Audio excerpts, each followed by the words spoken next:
fuck you gonna say? So Raising Kanan season 4, episode 10, the season finale.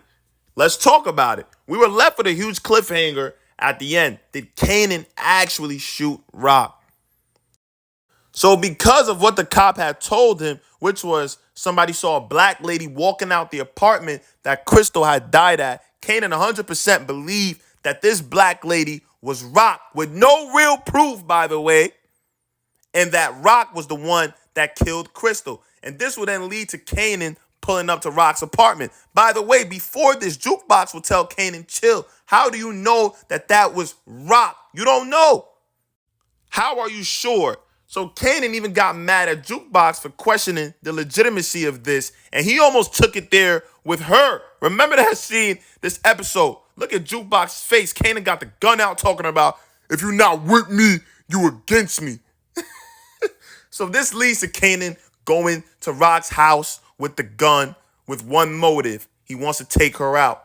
The first thing Kanan does with the gun out on RaQ is tell her, why did you do this? Why did you kill Crystal? And RaQ is pleading with him, saying, I would never go that low. I would never kill Crystal. That's not me. That's not my character. But Kanan has already made his mind up. And he's basically telling RaQ, you've taken away all my loved ones. From Famous, which was my best friend, and I tried to make myself believe that you didn't do that, but I know you did. D-Wiz, now Crystal, and you took away Crystal because you want to keep me to yourself. Basically, Kanan feels like RaQ is the reason for a lot of the pain in his life, and she can't keep getting away with this. She has to pay. So Kanan starts cocking the gun. He's aiming, and he's ready to shoot. You see his eyes and everything. RaQ starts to accept her fate. She closes her eyes, ready to die. Then the screen goes black. Then we hear a gunshot.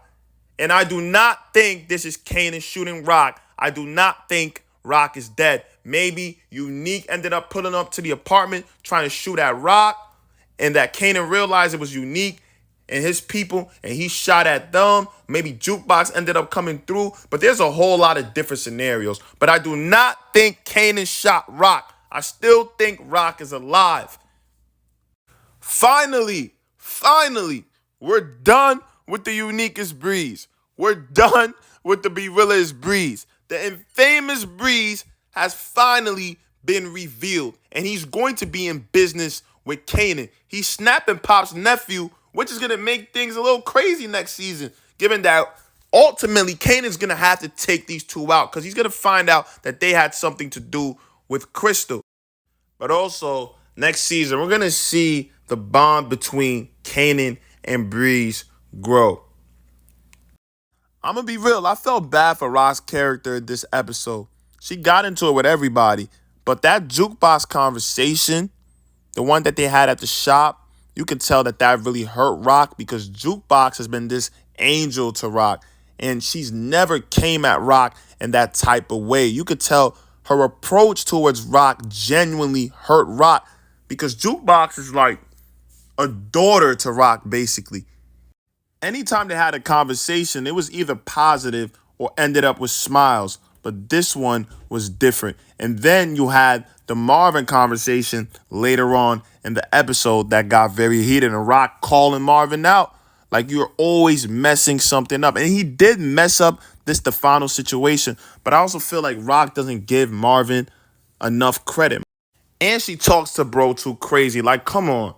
Marvin would put his life on the line for RaQ. He would never even second guess it. Marvin is one person that wouldn't even think about taking RaQ's position. That's why I'm like, why would she even believe what Stefano was saying and then bring that up to Marvin? Marvin is the most loyal in the family. She called that man day late, dollar short Marvin. I'm not going to lie. That one was funny. Y'all be talking about how young Tariq gets y'all mad. But I swear, young Kanan is just borderline dumb.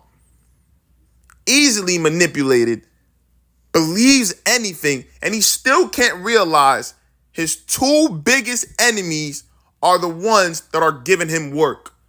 They're the ones he's going to meet every day, Snap and Pops. It's like Kanan is lost, bro. Like he don't know what's really going on. Wake up, bro. Your energy's being directed at the wrong person. And now it makes sense and why him and Tariq connected the way they did and why he took a liking to Tariq, because they have a lot of similarities. Dude really told Rock, you took Crystal away from me because you wanted me to yourself. Like, what, bro? And what's up with all these kids killing the parents' storylines? Ghost Tariq, Kanan Rock. Come on, Power. Are we running out of storylines? Could we change this up a little bit to not make all these kids hate their parents? Damn. But that's it, y'all. Make sure I hit that like button and subscribe on the road to 7K. Also, in the comment section, I want y'all feedback on this season. Was this a success or could it have been way better?